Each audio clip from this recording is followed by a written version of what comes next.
अस्सलामुअलैकुम। किताबनामा में आज हमारे साथ मन्नान अहमद आसिफ की the loss of Hindustan the invention of India है। इस किताब में मन्नान बात करते हैं उस आइडिया ऑफ हिंदुस्तान की जो कि मिडिल एजेस में सिंक्रेटिक और टॉलरेंट था, और वो आइडिया कैसे धीरे धीरे कॉलोनियल हिस्ट्री राइटिंग में खो गया है। ये पूरी बुक फ़रिश्ता के ऊपर है। फ़रिश्ता का पूरा नाम मोहम्मद कासिम फ़रिश्ता है, जो कि 17वीं सेंचुरी में आदिल शाह सेकंड के कोर्ट में थे। फ़रिश्ता बेकन का कंटेम्प्रेरी है, और जो अपने टाइम के कंटेम्प्रेरी स्टेट्स जैसे किंगडम ऑफ बीजापुर और गोलकुंडा ये कैसे वजूद में आए, इनसे पहले एशियन स्टेट क्या था, ये अब तक कैसे बने हुए हैं, और ये मुग़ल से कैसे डिफरेंट है, इन्हीं सब सवालों का जवाब फ़रिश्ता दे रहा है। और हॉब्स, लॉक, ह्यूम वो भी यही सब कर रहे हैं। लेकिन जो मेन फ़र्क है यूरोपियन पॉलिटिकल थिंकर्स में और फ़रिश्ता में, वो ये है कि यूरोपियंस का मानना है कि इंसानों के बीच कॉन्फ्लिक्ट कभी ख़त्म नहीं हो सकता, और इसलिए इंसान एक दूसरे से लड़ाई करते हैं एक दूसरे पे डोमिनेट करने के लिए। मगर दक्कन दुनिया को अलग तरीके से देखता है।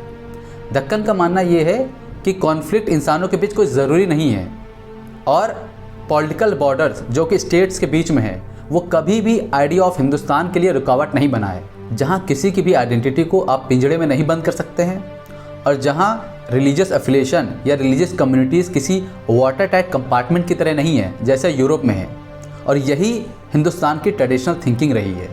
लेट 15वीं सेंचुरी में यूरोपियंस के आने से पहले क्या साउथ एशिया की कोई शेयर्ड रीजनल आइडेंटिटी रही है? ये एकेडमिया में एक बहुत हीटेड डिबेटेबल डिस्कोर्स रहा है।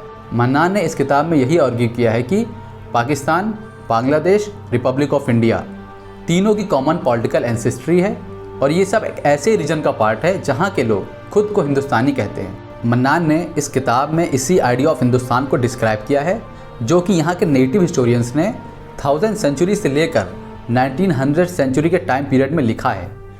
मगर ब्रिटिशर्स के आने के बाद धीरे धीरे ये आइडिया ऑफ हिंदुस्तान का कॉन्सेप्ट गायब होना शुरू हो गया।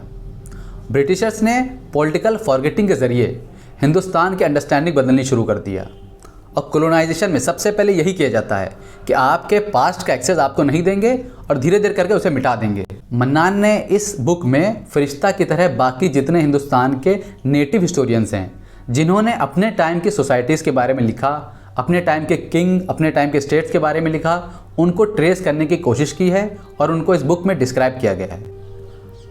तारीख़ फ़रिश्ता, जो कि फ़रिश्ता का इतना इम्पॉर्टेंट वर्क है, जिसमें फ़रिश्ता बात करते हैं आइडिया ऑफ हिंदुस्तान की, और फ़रिश्ता का ये वर्क यूरोपियंस के लिए एक सोर्स ऑफ हिस्ट्री बना, जिसको पढ़कर यूरोपियंस ने इंडिया, हिंदुस्तान इसके बारे में लिखा है। मगर फ़रिश्ता के आइडिया में और यूरोपियंस के आइडिया में इतना बड़ा फ़र्क कैसे? अगर आप ये जानने में इंटरेस्टेड हों तो आपको ये किताब ज़रूर पढ़नी चाहिए।